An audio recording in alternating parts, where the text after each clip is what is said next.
Hello everyone and thank you for joining me. Today I'm having a first look at one of the brands that nowadays are owned by Yafa Pen Company, the Conkling Fountain Pen, and more specific, today I'm having a look at one of their Durograph, the Titanium and Blank.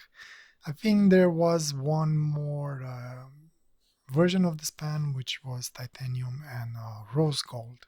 I was actually excited about the fountain pen. A titanium fountain pen coming from Conkling at a decent price. Yeah, I'll have that, I said in my mind.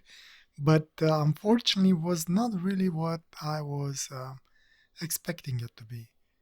There were two big disappointment things about this fountain pen that makes me not being able to recommend it in any way or shape, at least not in a good conscience. Let me go quickly through the fountain pen, and at the end I will go in more depth on those pitfalls that I have with this fountain pen. Personally, I do like the look of their Durograph lineup. They're very nice fountain pens, and they remind me a lot of the Parker Duofold. As you can see, the pen, it's overall a straight body, flat ends or flat finials. The finials are not really removable. I try to, but they're most probably glued on. And I really like the gun metal look of the trims that comes with. At the top of the fountain pen, we have Conklin and the year 1898. The trim, it's really nice, a black gun metal that I really like. The cap, it's straight. On the band we have Conklin, and on the other end we have Durograph. There is a big step up between that. Well, I guess there is some step up between the cap and the body. Body continues straight, has a nice band at the end, just before the finial that tapers a little bit and ends flat with nothing at the end. As you can see, this pen, or at least the coating that it's on it, it's really prone to fingerprints. I actually cleaned the pen before doing the recording, and this is just me from just grabbing the pen and bringing it to the camera. So this pen tends to be a little bit messy from a visual aspect. The clip, it's actually extremely stiff. Not sure if you people will like it that much. One thing to note is if you put it in your shirt, you actually have to fight a little bit with the clip, and since it's hard to pick it up, you might have some issues there. And this is what you will see out of your pocket or out of your pen holder. There's definitely holds pretty well on the shirt. It actually leaves a line in there. Again, I'm not sure how well will fare in all type of pockets, but pay attention and make sure you don't damage your pen holder or your shirt. The cap is a twist cap and opens actually pretty quickly. I don't have to turn my hands too much to remove the cap, which for me works very well. I don't know how many rotations it's in there, 1 3/4 almost.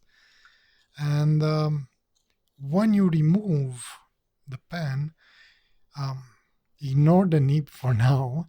When you remove the pen, you will have a fairly short section that tapers down, and it has a little bit of an hourglass shape just before the nib and then tapers out again. The nib unit is not actually embedded in the section. Seems like a little bit of it stands outside of the section. Some people might be annoyed by that, some might not. Nothing wrong with it in my perspective. However, for a more pleasant design, most probably would have been nicer to be inside of the section. Now, regarding the nib, the fountain pen did come with an Omniflex nib, which is basically a JoWo nib. However, there were some issues with that nib. I will get into this when I'm talking about the pitfalls that I have with this fountain pen. For now, needless to say that that OmniFlex nib didn't really work out. However, as a fun fact, adding a Bach nib to it makes it works perfect. Going back to the cap and having a look inside, you see that we do have plastic threads, and this seems fair to be very smooth, at least on this copy, so I don't see a lot of issues with it.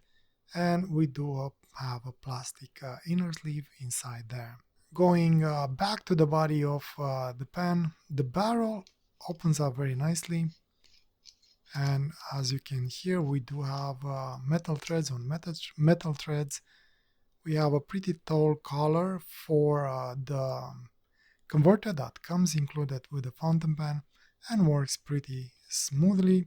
And having a look inside the barrel, we see that it's fairly nicely machined in there.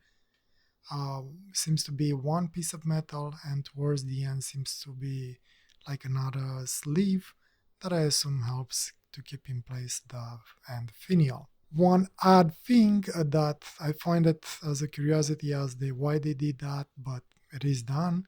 The converter is actually a twist converter. However, the end is very similar with what Schneider converters have. This actually looks a lot like a Schneider converter, however, is not branded. However, this plastic end looks exactly the same, or nozzle, I'm not sure how would you call it.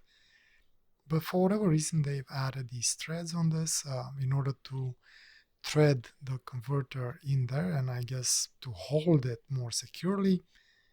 I don't know if there was a need for that. Personally, I never had a converter coming out, especially a Schneider converter usually holds on pretty well. Anyway, that's an interesting thing. Some people like it, some people don't. Personally, I have no opinion in it. I just find it an odd curiosity. In hand, the fountain pen feels actually pretty nice. I like it. And I really dig that Bach nib on this specific body. And the weight of it, or basically the balance of it, seems to be a little bit nib heavy, which personally I don't like. Nothing wrong with that. However, lengthwise, it's just at the limit for me. Any smaller than this and probably would have been a little bit uncomfortable. However, with this and that number 6 nib, I don't see any issues writing and using it. And it is a little bit on the heavier side, so if you don't like heavy pens, maybe you won't like this. But for me, I do like a heavier pen, and this is actually nice. The problem is that if you have larger hands than I do, and you need to post it, the pen posts very well. However, it's extremely top heavy. And while it definitely gets longer, as it should, and it posts fairly securely, holds in there really nicely, is really top heavy. Even I don't like it. To hold it comfortably, I would have to hold it somewhere in here. So even for sketching, this is too heavy for me. For smaller hands, and especially if you hold it here, you will definitely feel the weight of that cap. So from that point of view, for me, this pen is not really postable. I will never post this pen no matter what. And this is how I will be using it. And in a nutshell, this is the fountain pen. Now for the pitfalls that I have with this fountain pen. I recorded what I had to say, and unfortunately it was a little bit long since I had to explain a few things. So what I'm gonna do, I'm gonna link up here to that video. I'll make it separate because one of the issues that I had with that fountain pen, it's pretty much present on all the fountain pens that I order from Conklin and Monteverde with the OmniFlex nib, and I had to explain that separate. Anyway, with those aside, I'm gonna go and fill it up, and I'm gonna try and do a writing sample, and then we'll dive into a sketch. Okay, so going for a writing sample with this fountain pen. The aim for today, since I was disappointed a little bit on the blue black that I used last time, I remember of the Everflow, and I missed it.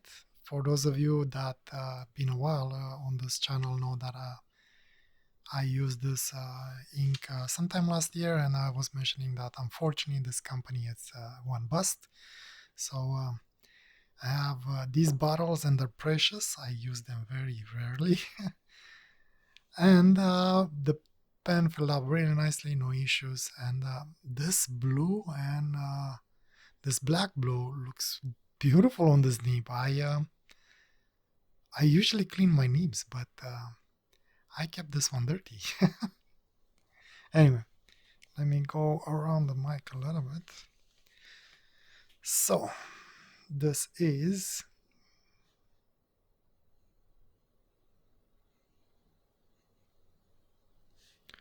Conklin.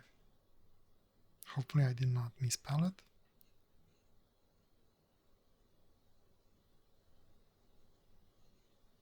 Durograph.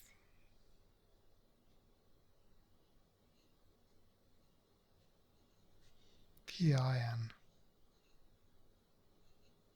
Black.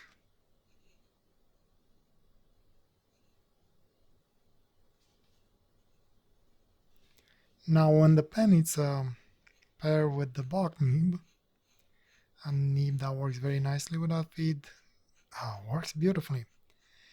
This Bock nib came from a Ranga fountain pen, and on that pen I have a titanium nib from Kenwright. I did no work on this nib, and actually it's beautifully. I like it. Even the reverse seems to work really nice. Wow, I like it. I don't know the reason why they moved from Bock to Yovo, but this one works nice.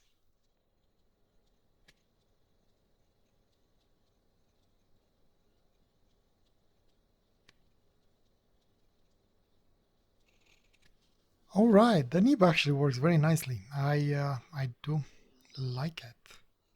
I see no issue with it. I think I'm actually going to enjoy it for drawing the way it feels. It is, I believe, an extra fine nib. You do get a little bit of line variation, not much. I wouldn't call it a semi-flex or a semi-flex nib, but I would call it a little bit of a fun nib. All right, so I like the nib. I like the ink. Let's see what this pen can draw. Today's drawing was a little bit of a failure. I had some serious smudges. Turned out that this ink smudge even worse than what I used last time.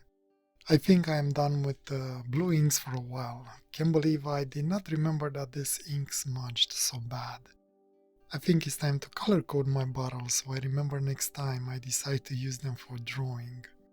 And I was kind of disappointed with the smudge because I actually really liked the drawing I did today. I will try again for sure with an ink that I know it's more safe. Have you ever seen pictures with plants that were x-rayed? That was my inspiration for today. I had a feeling it's a perfect fit for the whole neurographic style thing. But I guess I had to screw up somewhere. No biggie, we'll do it again. Can't progress without some failures here and there, right? As for the fountain pen, it worked perfectly. I actually really enjoyed that Bock nib. Perfect pair for this fountain pen. Feed and, well, nib unit. One would say they were made for each other. What do I like about the Conklin Durograph? I do like the way the fountain pen looks. I think it's a great design and it reminds me a lot of the Parker Duofold. Also, after pairing it with a nib that works, I really enjoy how it writes and how it draws. And lastly, I really like the weight of the pen unposted and happy that all of their pens seems to come with converters included. What I don't like about it? Well, where do I begin? I mean, I really have nothing against the fountain pen. Like I mentioned in the end, I really like its looks and how it feels in hand while using it. I guess I am more disappointed in the company, how it was presented, and the overall marketing ploy that made me feel like I'm getting something else than what it actually was. This could have and should have been a great pen, but I guess maybe it's me. I mean, in the end, it's my fault for falling over the marketing ploys and maybe getting a bad unit. The other things that I could think of, I guess, the fact that it's maybe way too top heavy when posted, and that is maybe a little bit too much of a fingerprint magnet. And lastly, maybe the clip is very stiff, and if you need and you use clips and you depend on them, you might want to take that in consideration. Overall, I like this fountain pen once I got it writing properly and paired it with the right nib. I like the shape it has, and the idea of a titanium duofold style fountain pen was really appealing to me. Unfortunately, all the pitfalls I have with this pen holds me from recommending it, at least not without a serious large warning. In the end, it's your decision, obviously. Don't listen to me. I'm not trying to influence anybody in anything. I'm just sharing my experience with this fountain pen, and who knows, maybe your experience could be different. At least now you are informed, and if you get it, you know what to expect and what others' experience might have been. Anyway, this was my experience with this fountain pen. I know that probably a lot of people might disagree with me, and that's okay. We can have different opinions and expectations from what we buy. If you have any other questions, please leave a comment below and I will try and get it as soon as I can. Thank you kindly for joining me today, and I wish you all the best and a wonderful day or night, wherever you are. Take care. Bye.